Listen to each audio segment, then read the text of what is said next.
Joining me now live is civil rights attorney Lisa Bloom. She represents a woman who says that Eric Swalwell sexually assaulted her back in 2018. Lisa, welcome. Good to see you. Thanks for coming in. You had a big press conference yesterday for people that may have missed it. Sort of what is the basic allegation that your client says in terms of what happened here? Yeah, my client very bravely came forward with her real name, Lana Drews, and her face, and she spoke directly about what she says happened. And she says that Eric Swalwell, she believes, drugged her and raped her in a hotel room in 2018. After that incident, they never saw each other again. She went to sexual assault therapy a couple of years later. She told some people contemporaneously right after it happened. She's got a photo with him that we showed at the press conference. So that's her story. And then you all went to the LA County Sheriff, right? Right, because when there's an allegation this serious, it needs to be handled by law enforcement. I feel that very strongly. So we immediately went to the LA County Sheriff's Office, which has jurisdiction over West Hollywood, where the incident happened, that she says happened. And we got a detective assigned, and there were a couple of other deputies, and we sat there with them. She answered all of their questions. She didn't have anything to hide. We provided some evidence. We are gathering additional evidence, and we are going back tomorrow for a follow-up interview, which they just requested today. So they're now asking for more. Yes. So they believe it, at least so far, is credible enough to come back for more information. I think that's correct, yes. And so we don't know yet in terms of any potential criminal charges because they got to do the sheriff's investigation first, then it goes to the LA County District Attorney if it rises to the level of criminal charges. That's right? correct, exactly. Yeah. So Swalwell has a new attorney named Sarah Azari, who's LA based, and she spoke with Chris Cuomo about sort of all of these allegations on News Nation last night. Here's what she says. The issue that we're talking about here is whether it was unconsensual sex that is criminal sex. And, you know, two adults consenting, which is our position, is not against the law. And so what I say to jurors, I'm going to tell your audience, regret is not rape. So the fact that, you know, a day later, years later, or whatnot, you maybe had shame around what you did, or maybe you were in a relationship and shouldn't have done what you did, doesn't make it rape.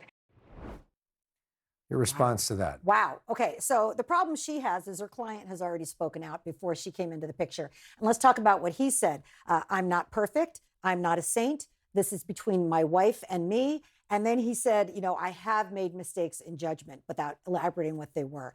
My client never said anything about shame or remorse. Why should she be ashamed? She says she was sexually assaulted. So, you know, look, she's got to come up with something. She's got a client to defend. There's only one person in the world who's defending Eric Swalwell right now, and that's his paid attorney. We're not hearing anything from his best friends, his colleagues, his own family, his wife, only his paid attorney, and this is what she's come up with. But this idea that, you know, the sex was consensual, which is different, by the way, than what his attorney on Friday night said to me, and is different, by the way, than what Swalwell initially said when he said that he had, you know, no inappropriate relationships. Now it seems like it has moved to it was consensual sex, and that's not a crime. Right. So why do we have so many different stories? Look, when someone's accused of sexual assault, there's only two possible defenses. I didn't have sex with her, or I did, but it was consensual. And we've already covered both of those in just a couple of days. You know, I think he's having trouble keeping his story straight. So what happens now? Because you say that other people have come forward too, right? I've had 3 additional women reach out to me since the press conference, and that was just yesterday morning. I'm very happy to talk to anyone for free and confidentially. In addition, witnesses have also reached out to me who remember when my client was there with Eric Swalwell at different events back in 2018, as she says. So all of that is very important. We really appreciate that.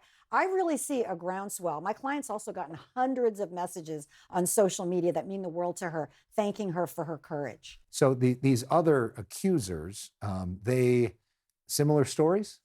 Yeah, I can't go into the details of their stories right now, but yes, there are similar stories of sexual misconduct. How do you think, just to wrap this up, that this is still happening in 2026, after Me Too, after everything that every man, woman should know about all of this? How is this still happening? It's heartbreaking because there are sick people out there who do terrible things, who are drunk on power, who think that women's bodies are something that they can control. And it's wrong and it's disgusting. And I'm really sorry for my client, Lana, and for all of the others. And we should point out again that Eric Swalwell denies all of these allegations. We have invited Eric Swalwell to join us here on The Story Is.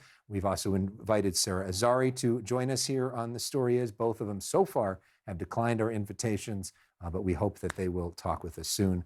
Lisa, always great to talk with you. You Thank as you well. so much. Thank you for having me. We'll